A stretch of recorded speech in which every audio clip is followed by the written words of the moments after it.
I need to reapply my hypnosis. Hello War of the Visions fans, I'm Jackie Fox, and today we're going to be talking about trust runes.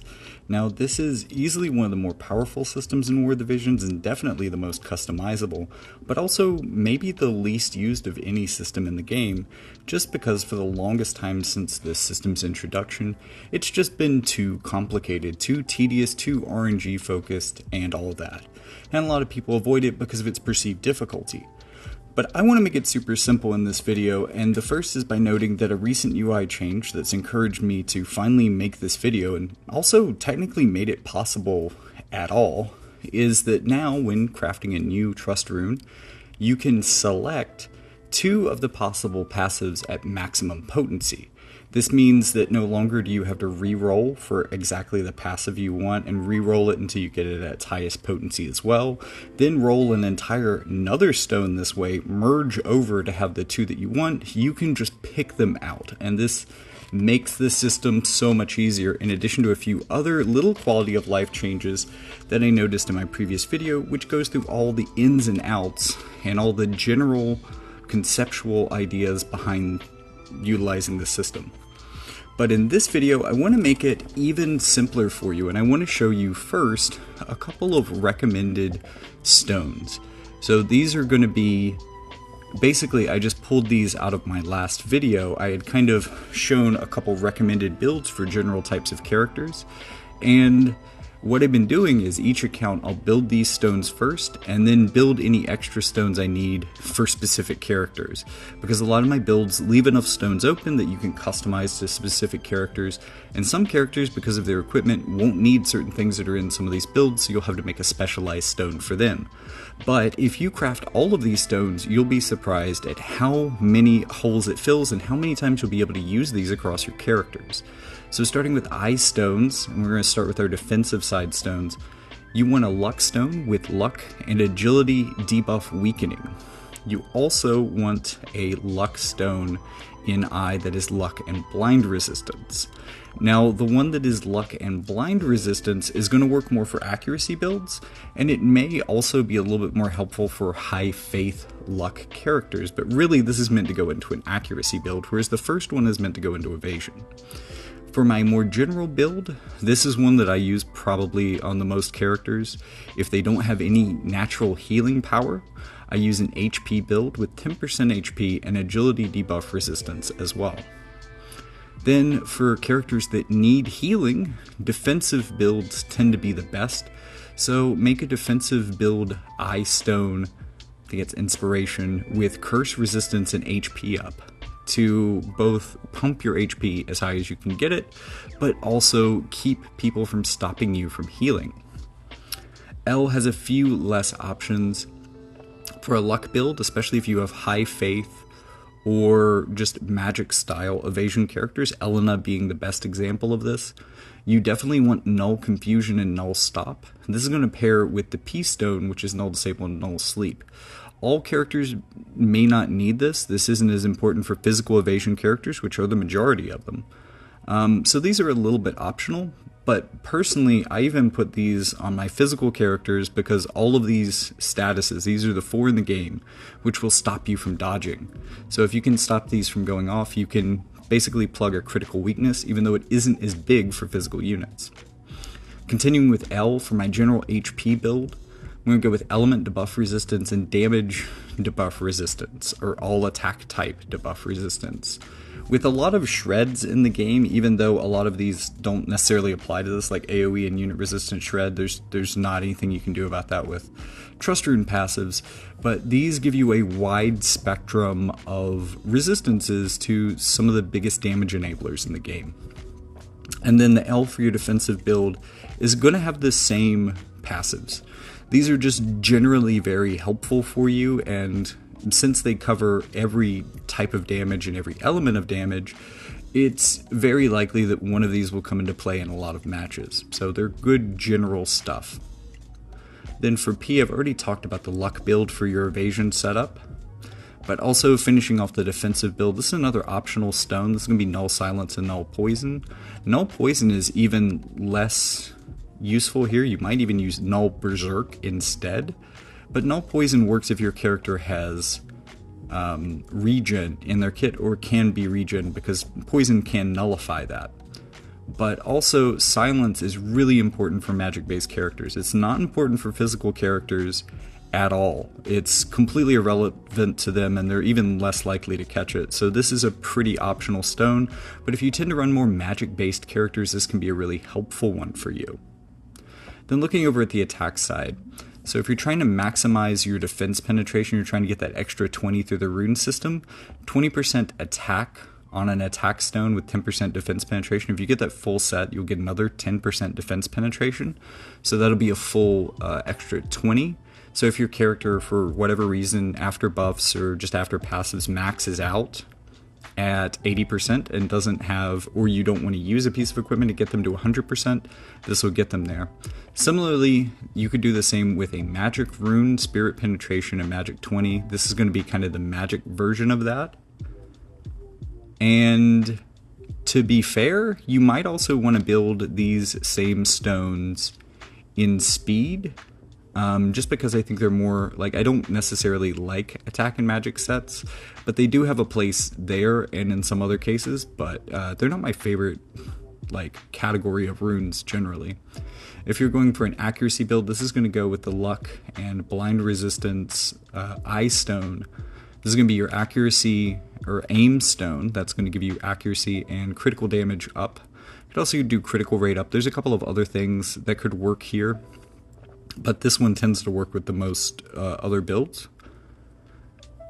For A, you could do a speed build. This is really my favorite type of runestone and most commonly used, and this particular build of it I use on almost every build. 10 accuracy, 20 reaction block. These are both generally pretty helpful. And then there's another attack build, 10 healing power and 20 attack. So for this one, this is for like Joom or Tifa or any of the many physically based characters that have some form of healing power with them. Say Ashen Mont with his threshold heal and ability to use the blood sword. Like, there's a lot of characters that could work with this. And if you're going for a really high DPS, not necessarily concerned with that defense penetration, but you still want to go with the attack build for maximum power, this could be a good way to maximize your healing as well. For T, we have an attack build. This is going to be one that you'll customize to different characters. It's damage penetration and damage type up. So let's say you have a missile character, you could have missile penetration and missile attack up. Things like that. There's not a lot of missile resistance in the game, so that one may not be the most relevant, but stuff like that would work here. And this is going to be on a character-to-character basis, like a lot of the other bold stuff that I have. Magic builds, magic attack 10, magic penetration 10 on a magic stone. That's just a good combination for fleshing out your magical DPS build. For speed builds, this is going to be an important one, and there's going to be two versions of the stone, one with attack up, one with magic up. So I wanted to give you options, even if you aren't going the DPS route. I actually prefer these because speed is so important in this game, and the amount of extra attack that you get or extra magic that you get from magic or attack stones isn't that big of a deal, but the speed can be. So this is an alternate slot for putting healing power in for your characters. And then finally for G, so with P and G specifically, I have less required trust runes for them because I'm going to be building a lot of these on demand. A good example is the G. It's either attack or magic. It's element up, and then you could have reaction block, damage up, any of the critical stuff, or accuracy potentially. Like, there's a lot of things that could fit into this, and this is going to be the last part of your DPS build for attack or magic. And then a helpful one for speed is just damage type up and element type up. So let's say one example that I'm going to be showing you in the video is like Folka. I think I used something slightly different on her, but for Folka this would be like magic attack up and water attack up. So those are your basic things. Now let's get into particular builds. First, I want to show you just generally how many trust stones I've made recently and how many of them I am using currently in my builds on a new account. And the new trust runes are going to go all the way to those that are favorited. Those are the last ones that I built before this update. And as you can see, basically half of my pinks come from after the update. We've had this system for like years now, and I've built more in the last 2 days than I have in the last 2 years. So let's get this started with Tifa. I guess we're going to see her again, but I have two different builds of her. They're pretty similar though. Curse resistance, accuracy, reaction block, a lot of the general stuff here, HP. She is a healing character, so getting the HP up, getting the healing power up on here, getting the curse resistance on here, all those things tend to be important for her. See, I have a custom rune for crit rate and defense penetration, just because these are things that her equipment doesn't offer. Maybe a little bit of luck-oriented stuff, but you're seeing a lot of my more generalist stuff here. I think having a defensive rune with curse on it, because of the healing power, because of the fact that like a build like this is stacking 20 healing power from this, having a curse resistance rune, even on a physical character, is a good way to kind of ensure that that's going to work out well for you. Ashen King Mont, similar deal. A lot of the runes on this character are actually the same, because they have a really similar vibe. One of the big differences I'm putting on here is the frostbite resistance and lightning attack resistance. Those are both a little bit more specific to my man Mont here and what he tries to do and what can slow him down. He's pretty AP hungry, so that frostbite resistance working in here is kind of important. And then you can see the slash attack resisting rate up and earth attack up is the special trust rune that I made just for this guy to do his best.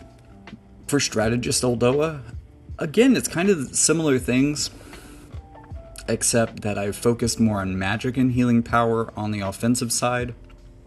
Also, we have poison and silence resistance for the end of the defensive side. Since this is a magic-based character, High Faith is going to make her weaker to those statuses. You can also see the custom trust rune I made for her as well.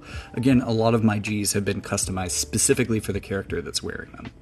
Once again, we have a healer here, so we're seeing a lot of the same things that we saw before. A little bit more status resistances for this character, although I could maybe drop some of those since I tend to use status resistance gear on her, but maybe that would allow me some more room. This has been a really helpful one. That rune actually wasn't originally on my guide, but I built it for her, I think, because she's such a good penetrator and that'll just get her closer to that.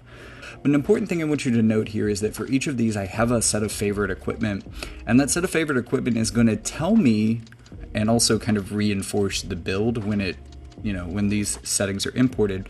But like for Tifa here, she has strike and critical up on her critical damage and her strike damage up.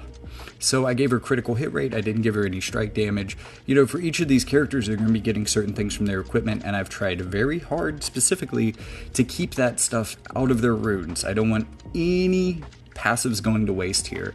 And because the system is so easy to use, it's so easy to customize it to the point where that's not a problem anymore with a little bit of thought. Once again, this girl is built almost exactly like Folka, except for this last trust rune here. Again, custom spirit piercing and earth attack rate up to help her with her DPS.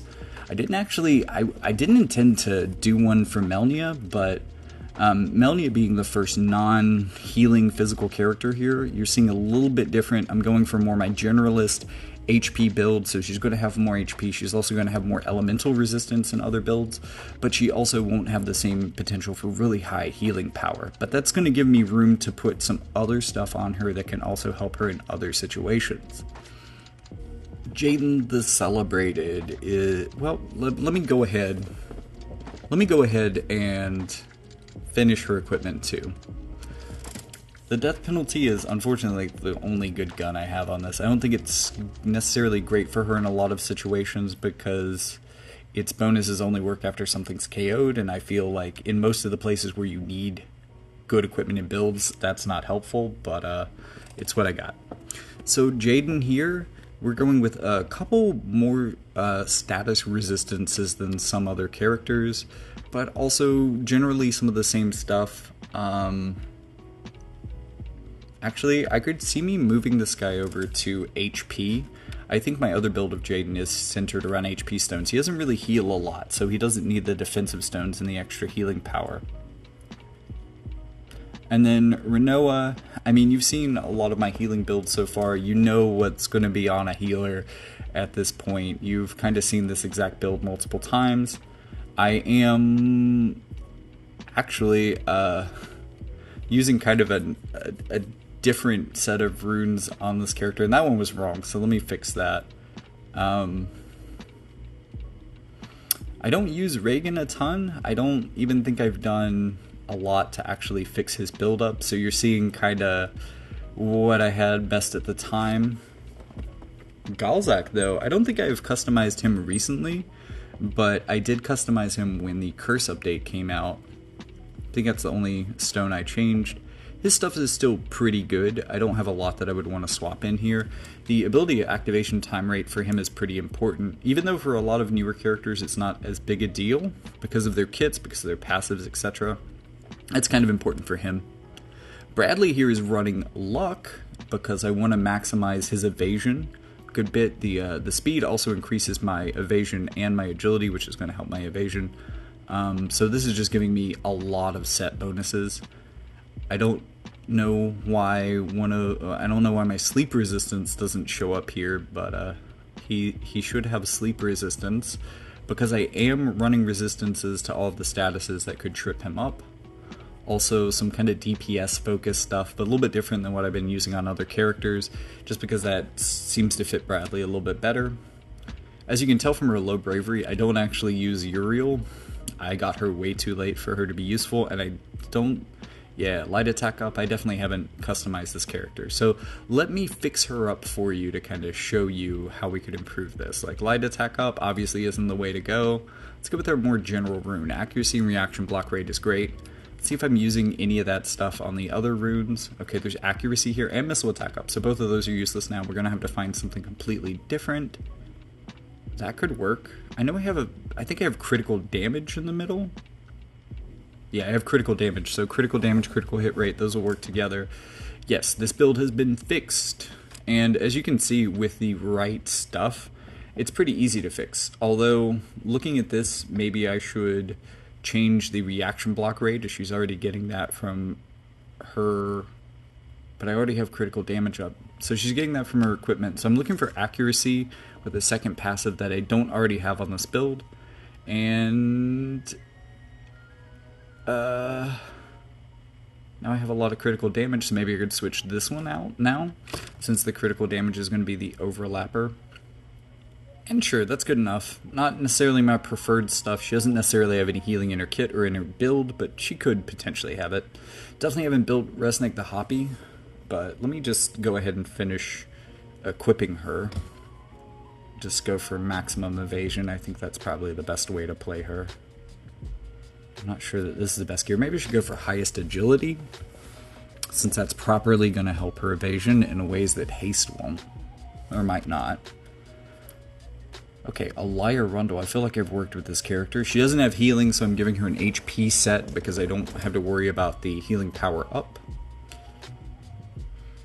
Now, I have built Velis. I don't have his equipment fully set up, but I did focus on getting kind of the right things on him.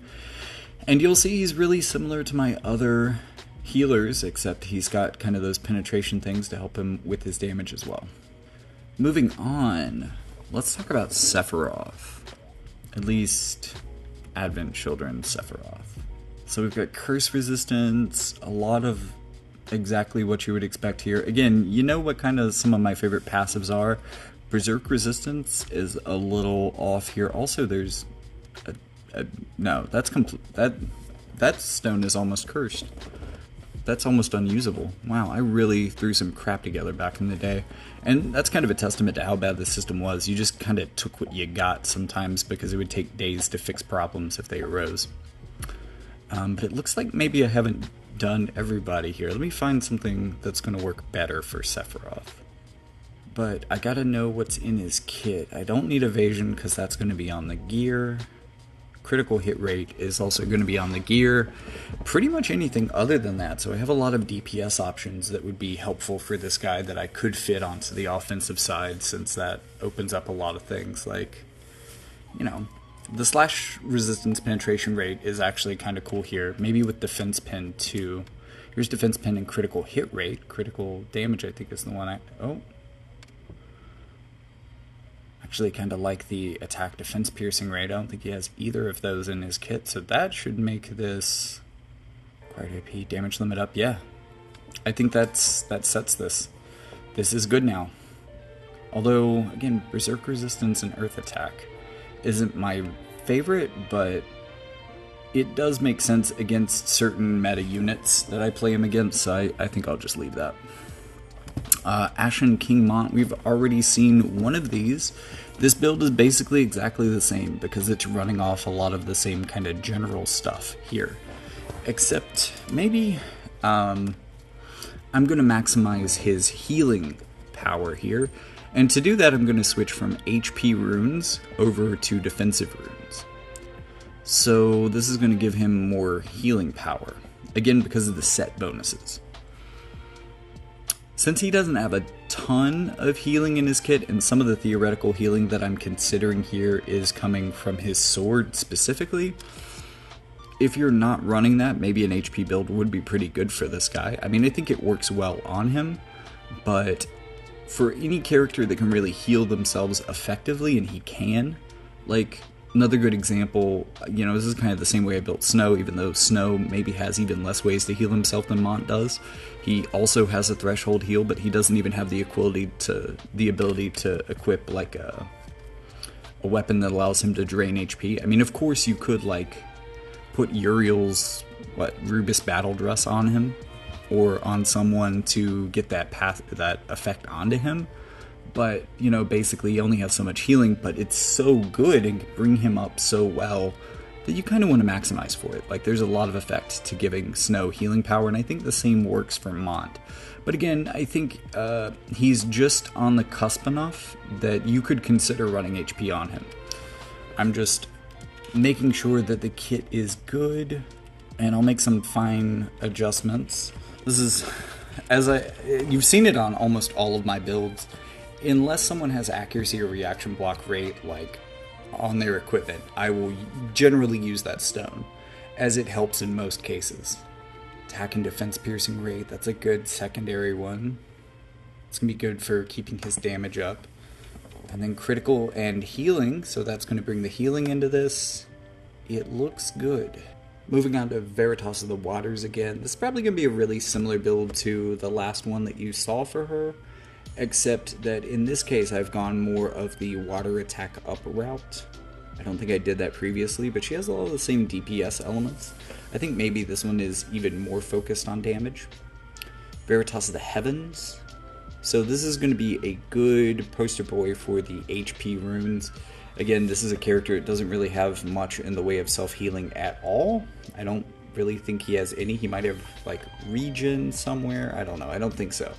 So really, you're not worried about healing power at all with this character, which makes the extra HP and all elemental resistance really helpful for him.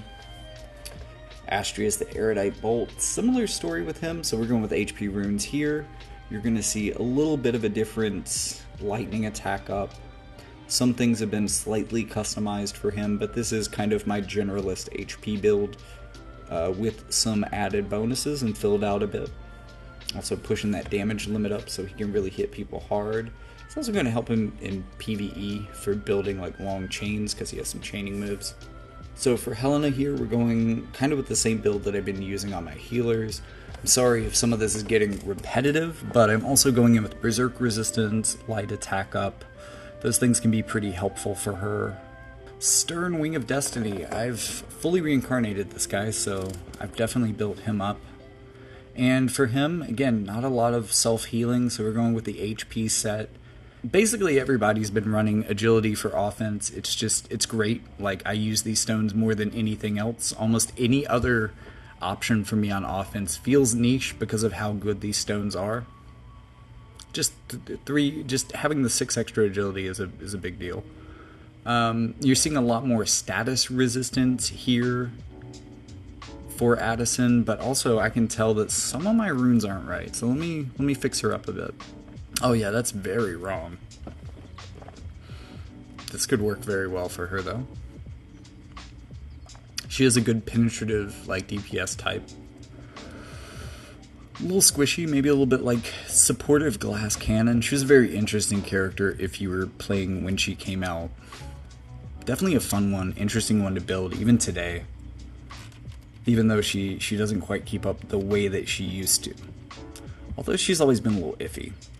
But, you know, she was really powerful there for a minute. Sephiroth here, more of a DPS set. Again, HP because he doesn't really have any self-healing. As you're seeing, for this character, all elemental debuff resistance up is huge because he tends to come in with a lot of elemental resistances. There's a number of characters like that, but Sephiroth is really a good poster boy for it.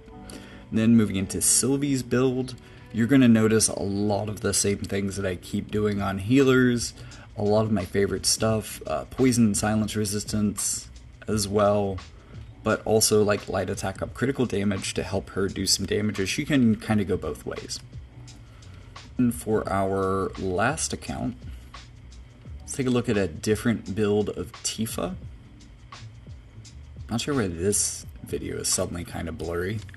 It definitely makes it hard to read some of the stuff, but if you've seen my physically based offensive healing builds, this is very similar, except with a little bit of wind resistance sneaked in there, a little bit of ice attack up as well.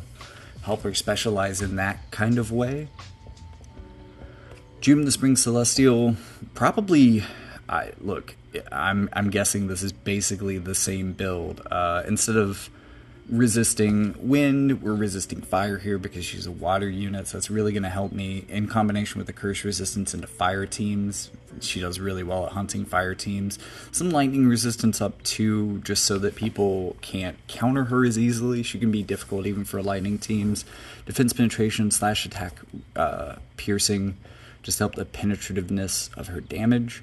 Snow here, again, there's an argument to putting HP runes on this guy, but as you're probably expecting, this is my physical healing power up set. Basically, it's kind of the same thing you've seen on many other characters, except that he has some wind attack resistance up because he's a character that can build this up particularly high. Also some strike damage, which is usually like not a good passive. I don't remember what type of, or if I even thought about his equipment for that, but usually not recommended, as most fists have strike up. This is a really similar build of Folka to everything you've seen before, except this one is going to have some more fire resistance. Again, she was built kind of for a firefighting water team, so that makes sense for her. Dario is an interesting case. He's going to be healing mage, so a lot of the same stuff as usual. I gotta say, like, I guess if nothing else, this is proving to a degree how general and generally effective and helpful a lot of the builds that I've shown off so far are, and how much it's just going to solve most of your problems and build most of your trust runes for almost an infinite number of characters by just building the ones that I recommended here at the beginning, because you're going to be seeing them over and over again. Another Veritas of the Winds build, again, HP based, HP and agility here. No healing power considerations, bit of earth attack resistance because this is good in a similar way, like this is good for hunting Ashen Mont. Really one of the most damaging Veritas units. And with the accessory that's coming for them in about a month, he should be quite powerful again. And then for Kamral here, I had a little bit of trouble working around his kit in some, or not his kit in some ways, but like his equipment in some ways. I had to play around with this one a lot, but I finally got it to a point where it's a little bit more no guard, high DPS for him. Elda King of the Lions, so this is a character that can heal himself quite well in a similar way that like Advent Children Sephiroth does. He just has one skill that hits a lot of people, does a lot of damage, and heals him up almost all the way every time it goes off. So again, this is going to be my kind of hybrid DPS and healing power build, focus on defense. Jaden the Celebrated here, another magic user, another spear character. You've seen basically my spear team for this account at this point, or most of it. And since he doesn't really have any healing factor, I'm not focusing on healing power here, instead going for HP and all elemental resistances. And also critical hit rate, critical hit damage, those are in here. Also silence resistance and ice attack up, spirit piercing rate, a lot of good things for him. And try to pump up his damage and some of his defenses. Here's the Elia the Alabaster I've definitely built the most. Again, not a self-healing character, not necessarily. Rubus Battle Dress can fix this, but HP build for her just to make her sturdy. Also putting in some extra earth resistance so that she can deal with that. Maybe that's not necessarily ideal. Maybe I would instead rather have lightning resistance, but I haven't adjusted that for her. And as you see, I'm getting at least most of these most of the way right. There is still some tweaking to do, but this is really just what building those initial trust runes I showed you at the beginning and then working them onto all of my builds has accomplished. It makes my characters a little bit more uniform in some ways, but it's also like consistently made them stronger, I think. Like, this is a pretty powerful system. It works pretty well and can really help you handle some niche and interesting scenarios. I think it's just strategically fun. Also for that build of Uriel, I'm going to be going more for the defense and healing power side because I'm going to be running the battle dress on her. Ferris is another physical attacker that can heal herself and others, so I'm going to be going with curse resistance, I'm going to be going with defensive runes, I'm going to be going with healing power up on the other side as far as I can. Other than that, we got defense, slash piercing, slash attack up, oh no, slash resistance, critical damage, water attack up, a lot of things to push her damage up because she is a good damage dealer. And I think that's it. I'm pretty sure that's the last character that I built out for this video. If you would like to see more of these, if you have specific characters that you would like suggested builds for, drop those in the comments. And I'm going to throw some B-roll here at the end and say thank you so much for watching. Again, let me know who you want to see in a future video. Maybe I'll throw together another compilation because there were a number of good characters I skipped, but I only have a limited amount of time in the game in the day. There's over 200 plus characters for this game. While I do have most of them and could put trust runes on all of them, I guess, I just don't have the time to do it all right now for this video, nor do you have the time to watch me do a trust rune build for and like nuanced takes on 200 plus characters. But if there are some interesting characters that you would like to know what trust rune builds would work for them, hit me up in the comments and maybe I'll make another video with those characters in it later on. But with all that being said, the free-to-play option for YouTube is to like, subscribe, and leave me other types of comments. You can comment about anything or just say hi. Just leave me a message of support in the comments. Another way to support the channel would be to check out the link in the description. Look, there's going to be all sorts of links towards all the other places that I post online, all the other stuff that I do, including podcasts, other YouTube channels, even books. I write fiction, and I would really appreciate it if you could support that. Help me get some sales this year so maybe I can move to a better publisher, get a better deal on my work. But it's good work, so links to that will be in the description. It can be a little hard to search for sometimes if you want specific book titles on Amazon. Apparently I'm not the only Jackie Fox, but the links to help you find that stuff should be in that link in the description. And with all that being said, thank you so much for watching, and I'll see you in the next one.